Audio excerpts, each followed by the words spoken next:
On passe à une collecte. À une collecte, Madame Lachenal, c'est votre spécialité, la collecte. Vous dites ça d'une façon un petit peu frivole, voilà, mais c'est vrai, c'est très intéressant la collecte. C'est pas frivole, les collectes. C'est très intéressant. Ouais. Non, mais on fait des débats de fond aussi en collecte, hein, faut pas croire.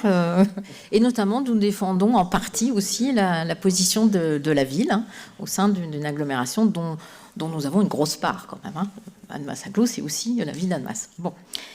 Voilà, donc vous connaissez la CLECT, c'est une commission qui est chargée d'évaluer les montants des charges transférées. L'abréviation CLECT est un peu fermée, mais bon, c'est comme ça, entre l'EPCI et les communes membres. Et elle est nécessaire, évidemment, pour la fixation de l'attribution de compensation qu'on reçoit nous-mêmes chaque année, qu'on dit entre les communes et les EPCI. Chaque rapport de la CLECT et le montant des charges transférées arrêtées doit être approuvé à la majorité qualifiée des communes membres de l'EPCI, et ceci dans les 3 mois suivant la transmission. Ça, c'est notre cap d'intervention. Le 7 septembre 2022, donc dernièrement, la commission CLECT a examiné le transfert de la compétence banque alimentaire. Elle a approuvé à ce moment-là les charges afférentes à ce transfert dans un rapport dont je vais tenter de vous résumer un peu les éléments. Mais c'est vrai qu'on est face à une situation et une compétence qui est extrêmement importante pour notre territoire et je voulais m'arrêter sur quelques éléments, si vous le permettez. Le rôle, la banque alimentaire, comme tout le monde le sait, est vraiment un distributeur grossiste, entre guillemets, extrêmement important, distributeur de l'alimentation sur la Haute-Savoie, sur l'ensemble du département. Elle assume les 2/3 de l'aide alimentaire en Haute-Savoie. Elle regroupe aujourd'hui une 60aine d'associations et de structures en tant que membres, adhérents donc. Et en 2020, on a les chiffres de 2020, mais je pense qu'on devrait pouvoir trouver les chiffres de 2021 bientôt. Nous avions 23 600 bénéficiaires sur le territoire. Pour le territoire d'Annemasse Agglomération, la banque alimentaire fournit 13 prestataires. Alpha GHS, les épiceries sociales communales de Gaillard et évidemment la nôtre à Annemasse, l'abri Grand Froid piloté par Annemasse Agglo, l'association Escale, Aries, qui est une autre association aussi CHRS, Yellen, association, et la Croix-Rouge. Et je pense qu'il y aura encore quelques petites fournitures de la banque alimentaire pour d'autres associations.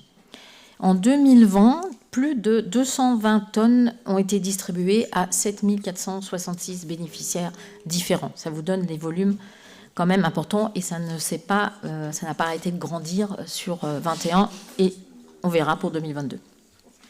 Des subventions exceptionnelles sont attribuées par Annemasse Agglo en plus d'une cotisation régulière de façon exceptionnelle à la banque alimentaire, notamment pour des situations très particulières. Annemasse Agglo a ainsi soutenu des chantiers d'insertion qui occupent aujourd'hui plus de 16 personnes, ce qui est donc vraiment un chantier qui marche, mais aussi par exemple pour l'achat d'un camion frigorifique qui était essentiel pour le transport des marchandises.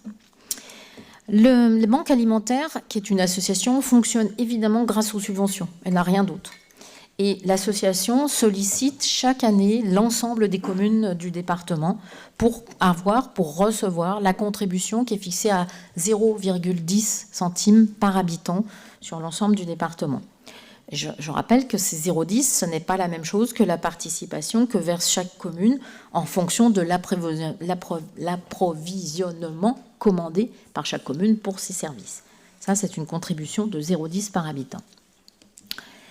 La gestion des appels de fonds pour capter cette cotisation annuelle partout, auprès de toutes les communes, vous imaginez bien que pour une association, ça représente beaucoup de temps, beaucoup de moyens, notamment pour les bénévoles, et également, bien évidemment, du temps en cascade pour les services communaux qui sont chargés de ces instructions. D'ailleurs, vous avez dans la délibération le tableau qui montre les montants entre les différentes communes d'Annemasse Agglo. Donc, la banque alimentaire a sollicité déjà depuis un certain temps, mais souhaite depuis plusieurs années faire évoluer ce fonctionnement, mieux le rationaliser. Et c'est pour ça qu'elle a sollicité Annemasse Agglo pour que notre PCI prenne en charge le versement annuel, mais pour le compte des 12 communes. C'est d'ailleurs une situation qui est pratiquée dans d'autres collectivités, Annemasse-Agglo et aussi d'autres communautés de communes du département. Par ce biais, Annemasse-Agglo, à travers une convention d'objectifs et également de moyens pluriannuels passés avec l'association, pourrait intensifier et institutionnaliser le partenariat déjà existant avec la Banque alimentaire. Mais il faut bien faire le lien entre cette démarche et le travail qui est déjà engagé par Annemasse-Agglo pour l'aide alimentaire avec l'ensemble des acteurs œuvrant dans ce domaine localement. Annemasse-Agglo a mis en place un appui à la formalisation d'une réflexion partenariale sur cette approche territoriale de l'aide alimentaire.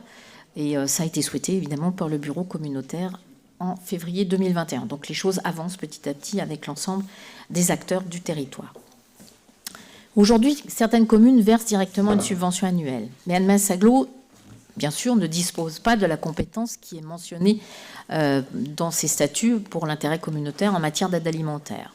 Donc c'est pour ça que, suite à un accord politique sur la démarche proposée par la Banque alimentaire, la CLECT se réunit le 7 septembre et a donc acté que, avec un montant cette fois-ci à 0,12 € par habitant et par année, ce montant sera retenu sur les prestations compensatoires de chaque commune. Donc il a été acté par la CLECT une actualisation annuelle de cette cotisation en fonction de l'évolution du nombre des habitants. Voilà, donc je vous épargne la liste des différents codes et articles nécessaires, mais au vu du rapport de la commission locale d'évaluation des charges transférées, approuvé à l'unanimité en séance du 7 septembre, après avoir connaissance des travaux menés par cette commission, il est proposé au Conseil d'approuver le rapport de la CLECT et le versement du montant des charges transférées par la compétence banque alimentaire, tel que nous l'avons défini ci-dessus, à 0,12 donc. Merci Dominique. C'est important de mettre en avant le rôle de la Banque alimentaire. Hein. Oui. Il y a la démarche financière, mais son rôle est essentiel sur cette agglomération, mais aussi sur toute la Haute-Savoie. Est-ce que vous avez des questions et des remarques? Oui, Madame Meika. Oui, Oui. est-ce qu'on pourrait savoir sur quelle base de la population on s'est orienté pour avoir ce montant estimé? C'est très simple, c'est la population INSEE. Hein. 2022. C'est la population INSEE. C'est la population qui nous est communiquée officiellement.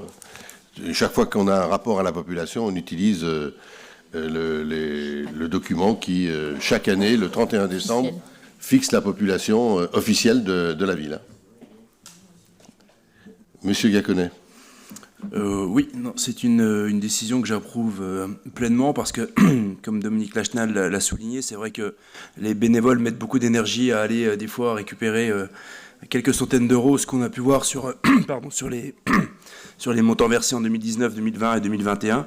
C'est beaucoup d'énergie qui pourrait être effectivement mis ailleurs pour ces bénévoles de la Banque alimentaire qui jouent un rôle majeur dans notre bassin de vie. Et je trouve ça très bien d'harmoniser au niveau intercommunal le financement de la Banque alimentaire par 10 centimes par habitant. Merci. J'ajoute pour compléter ce que vous dites, c'est que ça met aussi toutes les communes à égalité. Parce que vous l'avez vu, il y a des communes qui ne versaient pas forcément.